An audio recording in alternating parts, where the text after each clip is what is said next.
Good morning. We are at Genesis chapter 31. It's a little lengthy, but if we've seen in Genesis, it's a good story. It's, a lot of this kind of seems like a soap opera or something. So it holds your attention. We'll get to the end of it pretty quick, I think. He says, and he, Jacob, heard the words of Laban's sons, saying, Jacob has taken away all that was our father's, and of that which was our father's has he gotten all this glory. So they see Jacob becoming a big man and their daddy losing out, Jacob getting more stuff. And they know if daddy ain't got stuff, then they ain't got stuff neither, and they don't like it. And as we'll see before this is over, the girls don't like it either. Jacob beheld the countenance of Laban, and he beheld, and it was not toward him as before.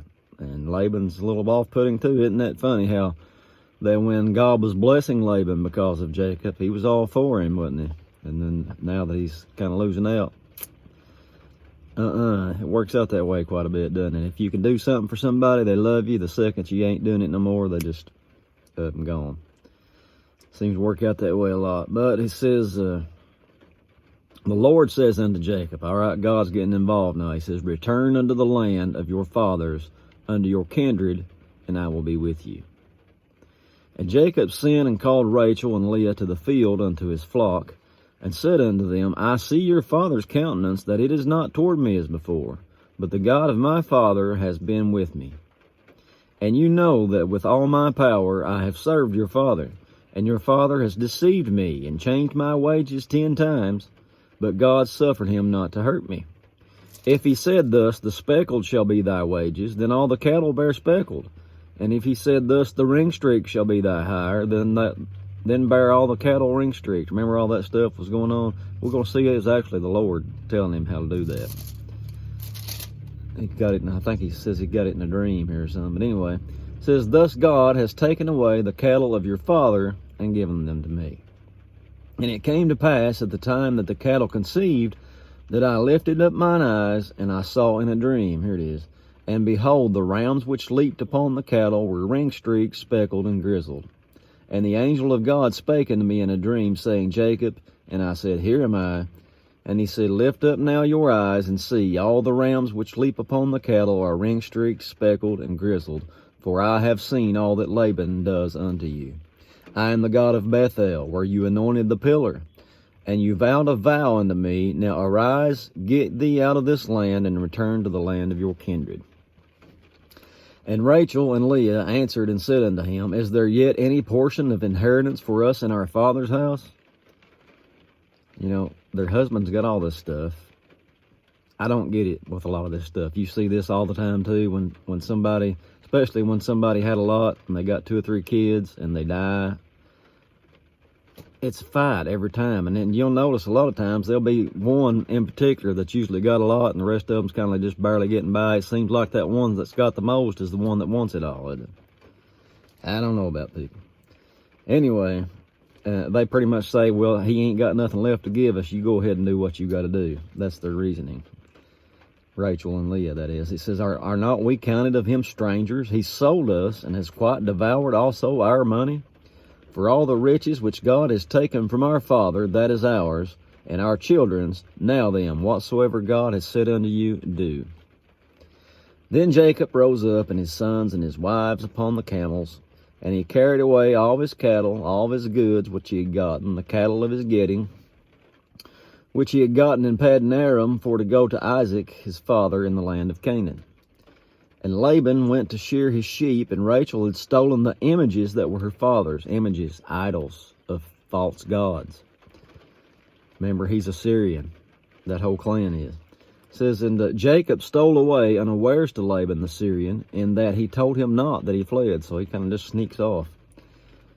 So he fled with all that he had. He rose up and passed over the river, and set his face toward the Mount Gilead. And it was told Laban on the 3rd day that Jacob was fled.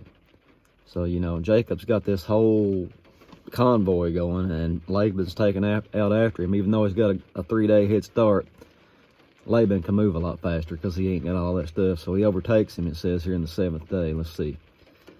And he took his brethren with him and pursued after him 7 days' journey, and they overtook him in the Mount Gilead.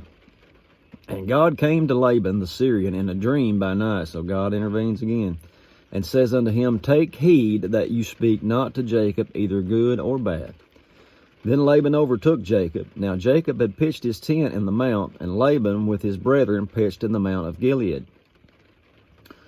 And Laban said to Jacob, What have you done, that you've stolen away unawares to me, and carried away my daughters, and as captives taken with a sword? Excuse me. Wherefore did you flee away secretly, and steal away from me, and did not tell me, that I might have sent you away with mirth, and with songs, with tabret, and with harp? Could have sent you off on a big parade, you know. Sure, Laban. Have not you suffered and suffered me not to kiss my sons and my daughters? You've done foolishly in so doing, he says. It is in my power of my hand to do you hurt, but the God of your father spake to me yesternight, saying, Take thou heed that you speak not to Jacob either good or bad.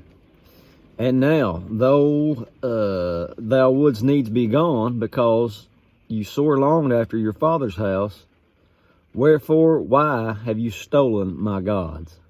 Remember those images that Rachel took? That's his gods. You ain't got much of a God if somebody can just come away and take it and steal it from you, do you? Jacob don't know none of this, so he's hot. He says, Jacob answered, says to Laban, Because I was afraid, for I said, Peradventure you would take by force your daughters from me, and with whomsoever you find your gods, let him not live, before our brethren discern what is yours with me, and take it to you. For Jacob knew not that Rachel had stolen the gods, the images, whatever. Laban went into Jacob's tent. He went into Leah's tent. He went into the two maidservants' tent, and found them not. Then he went out of Leah's tent and entered into Rachel's tent. Now Rachel had taken the images and put them in the camel's furniture. I'm assuming if you've seen any of them old movies of the desert and the camel's got this big thing strapped to it, looks like a big trunk or something. I'm assuming that's what they put all their stuff in. I guess that's what this is. But she had put those idols in the furniture, and then she sat on top of them. And Laban searched all the tent and found them not. And she says to her father, Let it not displease my lord that I cannot rise up before you, for the custom of women is upon me. And he searched but found not the images. The custom of women, it was her time of the month. And she's saying, I can't get up. Now, whether that was true or not, we don't know, but that's the way she got out of it. And Jacob was wroth, so, you know, that's the way we are when somebody falsely accuses you and you don't know no better. And then when it turns out to be the way you think it is, you know, you get mad about it, don't you? And it says he was wroth and chode with Laban. And Jacob answered and said to Laban, What is my trespass? What is my sin, that you have so hotly pursued after me? Whereas you have searched all my stuff, what have you found of all thy stuff, you know, with me? Set it here before the brethren and my brethren, that they may judge betwixt us both. This 20 years have I been with you, that your ewes and your she-goats have not cast their young. That means they never did have no bad births, never did lose none, so to speak. He says, And your rams of your flock have I not eaten. That which was torn of beasts, that happens in those big flocks. Jacob bore the loss of it. He said, I brought not unto you, I bear the loss of it. Of my hand did you require it, whether stolen by day or stolen by night. Thus I was in the day, the drought consumed me in the day, he says, and frost by night, and my sleep departed from mine eyes. Thus have I been 20 years in your house. I served you 14 years for your 2 daughters, and 6 years for your cattle, and you've changed my wages 10 times. Except the God of my father, the God of Abraham, and the fear of Isaac had been with me, surely you had sent me away now empty. God has seen mine affliction and the labor of my hands, and rebuked you yesternight. And Laban answered and said unto Jacob, These daughters are my daughters, these children are my children, these cattle are my cattle, and all you see is mine. And what can I do this day unto these my daughters or my children, which they've borne unto you? Now therefore come, let us make a covenant, I and you, and let it be for a witness between me and you. And Jacob took a stone and set it up for a pillar, and Jacob said unto his brethren, Gather stones, and they took stones and made a heap, and they did eat thereupon the heap. And Laban called it, I can't pronounce this, Jegar Shadutha, but Jacob called it Galeed. And Laban said, This heap is a witness between me and you this day. Therefore was the name of it called Galeed. And Mizpah, for he said, The Lord watch between me and you when we are absent one from another. If you shall afflict my daughters, or if you shall take other wives besides my daughters, no man is with us. See, God is witness between me and you. And Laban said unto Jacob, Behold this heap, and behold this pillar, which I have cast between me and you. This heap be witness, and this pillar be witness, that I will not pass over this heap to you, and you shall not pass over this heap and this pillar unto me for harm. The God of Abraham and the God of Nahor, the God of their father, judge between us.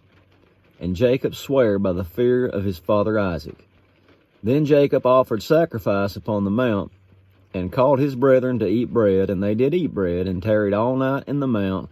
And early in the morning Laban rose up, and kissed his sons and his daughters, and blessed them. And Laban departed and returned to his place. So that's it for 31. We'll try real soon tomorrow, hopefully, for 32. God bless you.